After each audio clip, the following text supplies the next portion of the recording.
Shalom Bapak Ibu dan saudara-saudara kekasih dalam nama Tuhan kita, Tuhan Yesus Kristus. Dan selamat bertemu kembali di YouTube saya, Pendeta Rudolf H. Pasaribu Channel. Dengan dan lewat channel ini, saya komit untuk senantiasa menyebarkan pengajaran firman Tuhan. Karena saya percaya berlandaskan Yesaya pasal 55 ayat 11 bahwa firman Tuhan yang saya dan Bapak Ibu dan saudara-saudara juga semuanya ikut sebar lewat apapun juga termasuk lewat video ini tidak akan kembali dengan sia-sia, tetapi akan bekerja sendiri lewat kuasa dan berkat urapan Roh Kudus. Mari Bapak Ibu dan saudara-saudara semuanya, saya ajak untuk membantu saya menyebarkan pengajaran firman Tuhan khotbah di minggu akhir tahun gerejawi, ujung tahun Parhuriaon, Parningotan Diakana Moding, peringatan akan orang yang meninggal 22 November 2020, terambil dari Injil Matius pasal 25 ayat 31 sampai dengan ayat 46 dan bacaan dari kitab Yehezkiel pasal 34 ayat 11 sampai dengan ayat 16. Diikat oleh topik atau tema penghakiman terakhir. Dalam bahasa Batak dituliskan Ari Uhum Sugut. Saya baca untuk kita. Mari Bapak Ibu simak pembacaan firman Tuhan berikut ini. Judul dari perikop Matius pasal 25 ayat 31 sampai dengan ayat 46 adalah penghakiman terakhir. Apabila Anak Manusia datang dalam kemuliaannya dan semua malaikat bersama-sama dengan dia, maka ia akan bersemayam di atas tahta kemuliaannya. Lalu semua bangsa akan dikumpulkan di hadapannya dan ia akan memisahkan mereka seorang daripada seorang, sama seperti gembala memisahkan domba dari kambing. Dan ia akan menempatkan domba-domba di sebelah kanannya dan kambing-kambing di sebelah kirinya. Dan raja itu akan berkata kepada mereka yang di sebelah kanannya, "Mari, hai kamu yang diberkati oleh Bapakku, terimalah kerajaan yang telah disediakan bagimu sejak dunia dijadikan. Sebab ketika aku lapar, kamu memberi aku makan. Ketika aku haus, kamu memberi aku minum. Ketika aku seorang asing, kamu memberi aku tumpangan. Ketika aku telanjang, kamu memberi aku pakaian. Ketika aku sakit, kamu melawat aku. Ketika aku di dalam penjara, kamu mengunjungi aku." Maka orang-orang benar itu akan menjawab dia, katanya, "Tuhan, bila manakah kami melihat engkau lapar dan kami memberi engkau makan, atau haus dan kami memberi engkau minum? Bila manakah kami melihat engkau sebagai orang asing dan kami memberi engkau tumpangan, atau telanjang dan kami memberi engkau pakaian? Bila manakah kami melihat engkau sakit atau dalam penjara dan kami mengunjungi engkau?" Dan raja itu akan menjawab mereka, "Aku berkata kepadamu, sesungguhnya segala sesuatu yang kamu lakukan untuk salah seorang dari saudaraku yang paling hina ini, kamu telah melakukannya untuk aku." Dan ia akan berkata juga kepada mereka yang di sebelah kirinya, "Enyahlah dari hadapanku, hai kamu orang-orang terkutuk, enyahlah ke dalam api yang kekal yang telah sedia untuk iblis dan malaikat-malaikatnya. Sebab ketika aku lapar, kamu tidak memberi aku makan. Ketika aku haus, kamu tidak memberi aku minum. Ketika aku seorang asing, kamu tidak memberi aku tumpangan. Ketika aku telanjang, kamu tidak memberi aku pakaian. Ketika aku sakit dan dalam penjara, kamu tidak melawat aku." Lalu mereka pun akan menjawab dia, katanya, "Tuhan, bila manakah kami melihat engkau lapar atau haus, atau sebagai orang asing, atau telanjang, atau sakit, atau dalam penjara, dan kami tidak melayani engkau? Maka ia akan menjawab mereka, aku berkata kepadamu, sesungguhnya segala sesuatu yang tidak kamu lakukan untuk salah seorang dari yang paling hina ini, kamu tidak melakukannya juga untuk aku. Dan mereka ini akan masuk ke tempat siksaan yang kekal, tetapi orang benar ke dalam hidup yang kekal. Saudara, demikian nats khotbah kita di minggu akhir tahun gerejawi, ujuk tahun Parhuriaun, peringatan orang yang meninggal, tanggal 22 November 2020, diikat oleh topik atau tema penghakiman terakhir, atau dalam bahasa Batak disebut Ari Uhung Sugut. Saudara, menurut ilmu antropologi, ilmu kemanusiaan, antropos, hidup manusia berjalan melalui dua titik krisis, yakni krisis kelahiran dan krisis kematian. Itu berarti bahwa dalam hidup ini ada awal dan ada akhir, ada kelahiran dan ada kematian. Kematianlah akhir dari segala sesuatu dalam hidup manusia. Saudara, kepercayaan Kristen mengatakan bahwa hidup manusia bukan berakhir pada kematian. Bukan. Karena sesudah kematian itu, maka hidup ini masih akan berlanjut. Masih akan berlangsung beberapa kejadian lagi. Masih ada pengharapan di balik kematian. Saudara, apa yang terjadi di balik atau sesudah peristiwa kematian itu? Peristiwa pertama, akan terjadi kebangkitan massal. Untuk teknis pelaksanaannya, maka yang pertama bangkit adalah orang-orang benar. Kemudian diikuti oleh seluruh manusia lain yang telah mati terlebih dahulu. Dan selain itu, akan terjadi pembaharuan hidup bagi orang yang masih hidup. Itu peristiwa pertama. Peristiwa kedua, akan terjadi pertemuan massal. Semua datang menghadap Allah yang maha tinggi itu. Orang yang ditelan laut, maka laut akan memuntahkan orang itu. Orang yang ditelan buaya misalnya, buaya akan mengeluarkannya. Orang yang dimakan binatang buas juga akan memuntahkannya. Semua mereka, semua kita akan datang menghadap Tuhan seperti magnet, menarik besi-besi. Demikianlah semua manusia ditarik datang ke hadapan kehadirat Sang Allah yang maha tinggi itu. Peristiwa yang ketiga, akan terjadi pengadilan akhir dan membawa dua akibat bagi kehidupan manusia.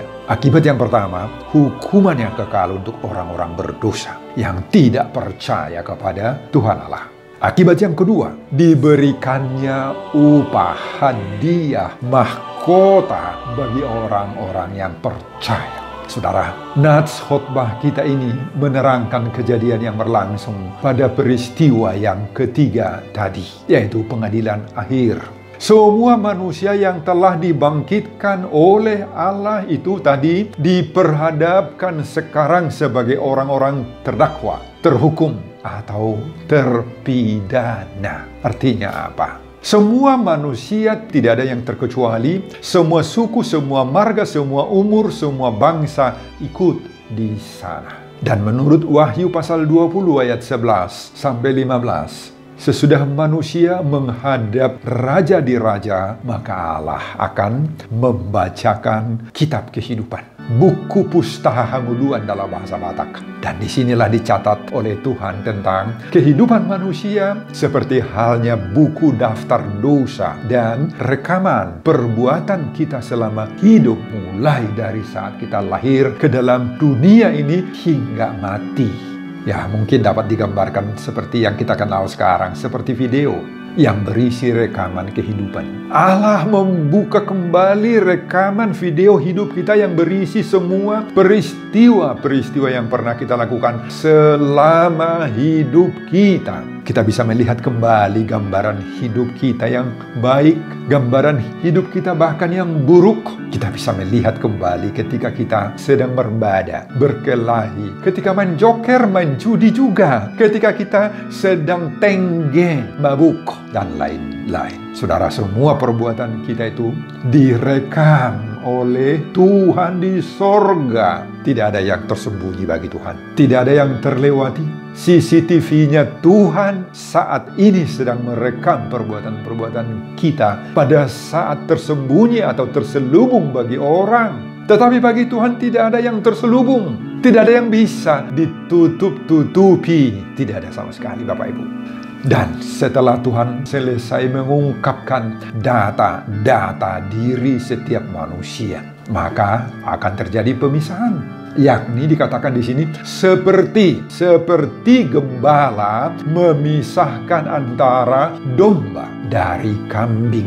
Dalam bahasa Batak disebut biru-biru boru-boru, sian biru-biru tunggal jantan. Saudara, domba atau biru-biru boru-boru dalam bahasa Batak itu ditempatkan di sebelah kanan Allah dan mendapat upah mahkota, yaitu hidup yang kekal. Sedangkan yang digambarkan seperti kambing dalam bahasa Batak biru-biru tunggal itu ditempatkan di sebelah kiri daripada Allah dan kemudian dijatuhkan ke dalam api neraka, yakni akan mendapat hukum yang kekal yang selama-lamanya. Saudara, apa yang digambarkan dengan pemisahan antara domba dengan kambing, atau dalam bahasa Batak antara biru-biru boru-boru dari biru-biru tunggal jantan itu, ada 3 arti dan makna. Gambaran perbedaan domba dan kambing di sini. Gambaran yang pertama, kambing itu dalam bahasa Yunani, erifon, adalah gambaran hidup manusia yang memiliki sifat-sifat, bakat-bakat liar yang tidak terkendali, tidak terpelihara, mudah hilang dari kumpulannya, yang ingin mencari jalan sendiri-sendiri. Selain itu, kambing itu juga menggambarkan nafsu jahat, punya bakat berkelahi, bersaing, dan tidak mampu menahan, menguasai emosionalnya. Itu gambaran kambing di situ. Sedangkan domba itu menggambarkan sikap yang taat, sikap yang sederhana, bisa diatur, bisa diarahkan, dituntun, dan dikendalikan. Gambaran yang kedua, di Palestina, sikap domba dan kambing itu berbeda terhadap cuaca, terutama cuaca panas, cuaca dingin, juga berbeda terhadap angin. Domba karena bulunya tebal dan tahan terhadap cuaca apapun atau bagaimanapun. Baik itu terhadap cuaca panas, cuaca dingin, cuaca salju, dia bisa menyesuaikan dirinya. Akan tetapi kambing tidak tahan terhadap cuaca yang panas.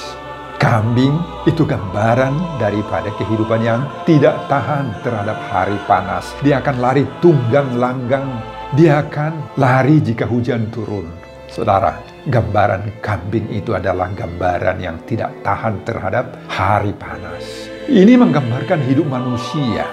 Jika digambarkan tadi seperti domba, maka ia adalah orang yang tahan menderita. Tidak memberontak, dia akan bertahan dalam segenap cuaca kehidupan yang dia alami.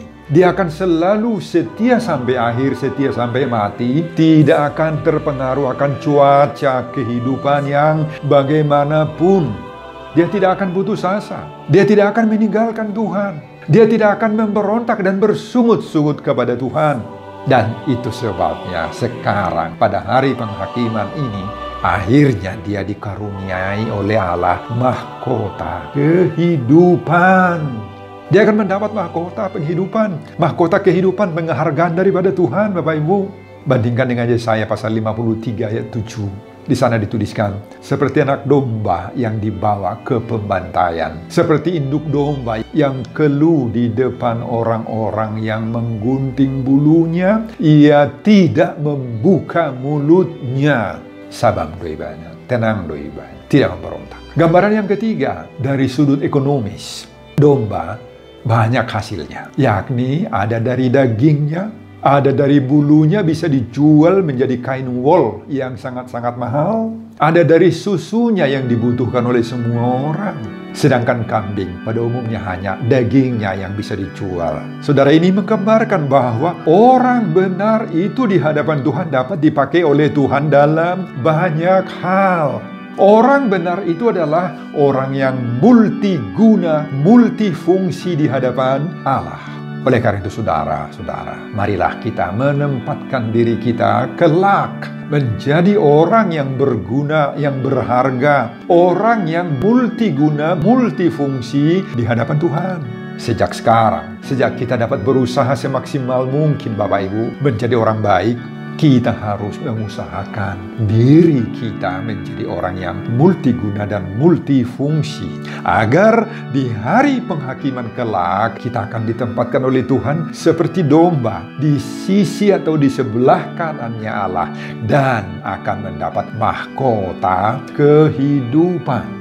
Saudara, apa perbuatan baik yang berharga, yang berguna, yang dapat dijadikan oleh Allah sebagai penilaian akhir sehingga kita masuk ke kategori multiguna, multifungsi, dan berhak berada di sebelah kanan Allah itu kelak? Apa perbuatan baik yang mana yang diminta oleh Tuhan? Saudara, penilaian Tuhan sebagai hakim agung terhadap seluruh manusia itu di hari penghakiman akhir itu tidak terlalu rumit, tidak terlalu sulit dan berat Bapak Ibu. Tidak. Apa yang dituntut oleh Tuhan itu adalah sederhana sekali. Itu sebabnya ketika masa hidupnya banyak orang yang memperlakukannya sepele saja. Yakni pertanyaannya, apakah kamu mengasihi saudaramu? Itu sebenarnya yang dituntut Tuhan. Apakah kamu mengasihi saudara-saudaramu? Saudara, sekali lagi, Tuhan tidak menuntut kita terlalu berat, terlalu banyak yang tidak bisa kita lakukan. Makanya janganlah kiranya ini kita sepelekan pertanyaan ini dan tuntutan Tuhan ini, permintaan Tuhan ini. Seperti orang yang sedang menjalani ujian akhir itu.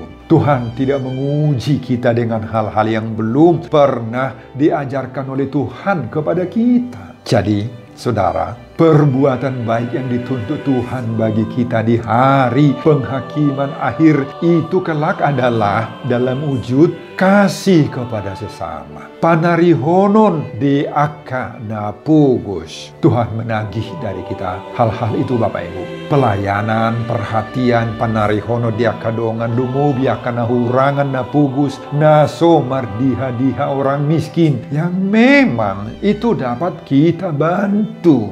Saudara, mari kita perhatikan ini. Rupanya Tuhan begitu care sekali, perhatian sekali terhadap orang yang lemah, orang yang miskin, orang yang kecil, tanda kutip kecil, dalam kemampuan membiayai hidupnya. Yang tidak diperdulikan selama ini, yang tertindas, yang disepelekan, yang diperlakukan semena-mena. Orang seperti ini, Tuhan berpihak kepada mereka, Bapak Ibu. Jadi, orang yang seperti inilah yang sangat-sangat dibela, diperhatikan, ditaruh Tuhan pada hatinya Tuhan.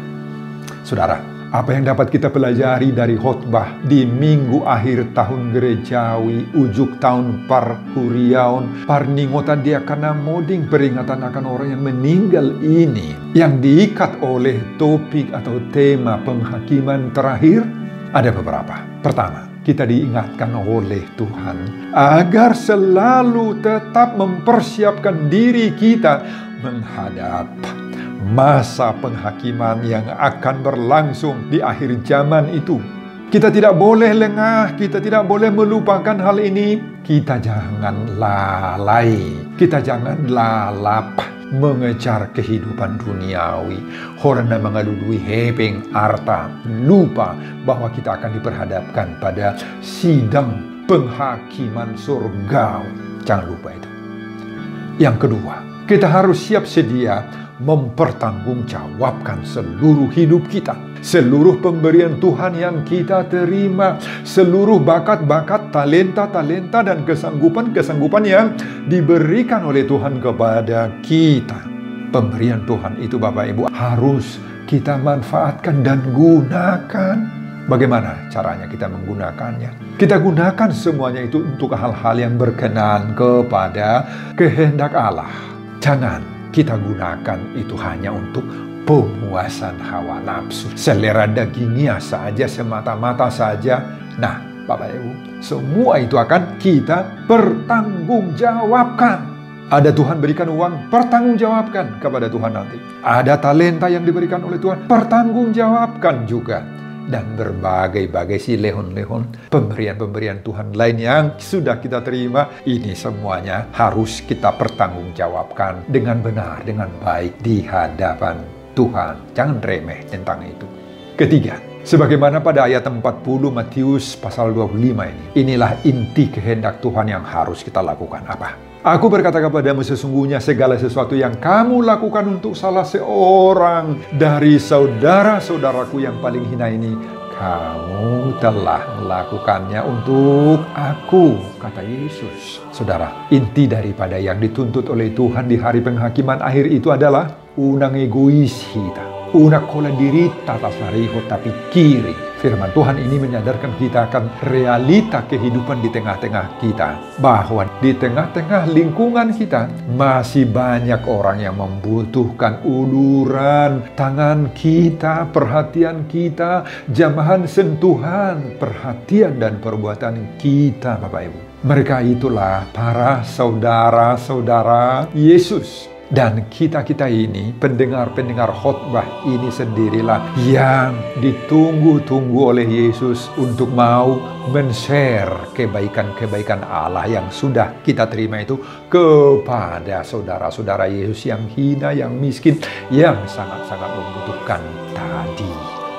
Saudara, Turpuk yang menjadi epistel pembacaan di minggu akhir tahun gerejawi ujuk tahun Parhuriaon memperingati orang yang meninggal 22 November 2020 ini adalah dari kitab Yehezkiel pasal 34 ayat 11 sampai dengan ayat 16. Sudah saya upload di YouTube, semoga Bapak dan Ibu dan saudara-saudara juga berkenan mendengarkan.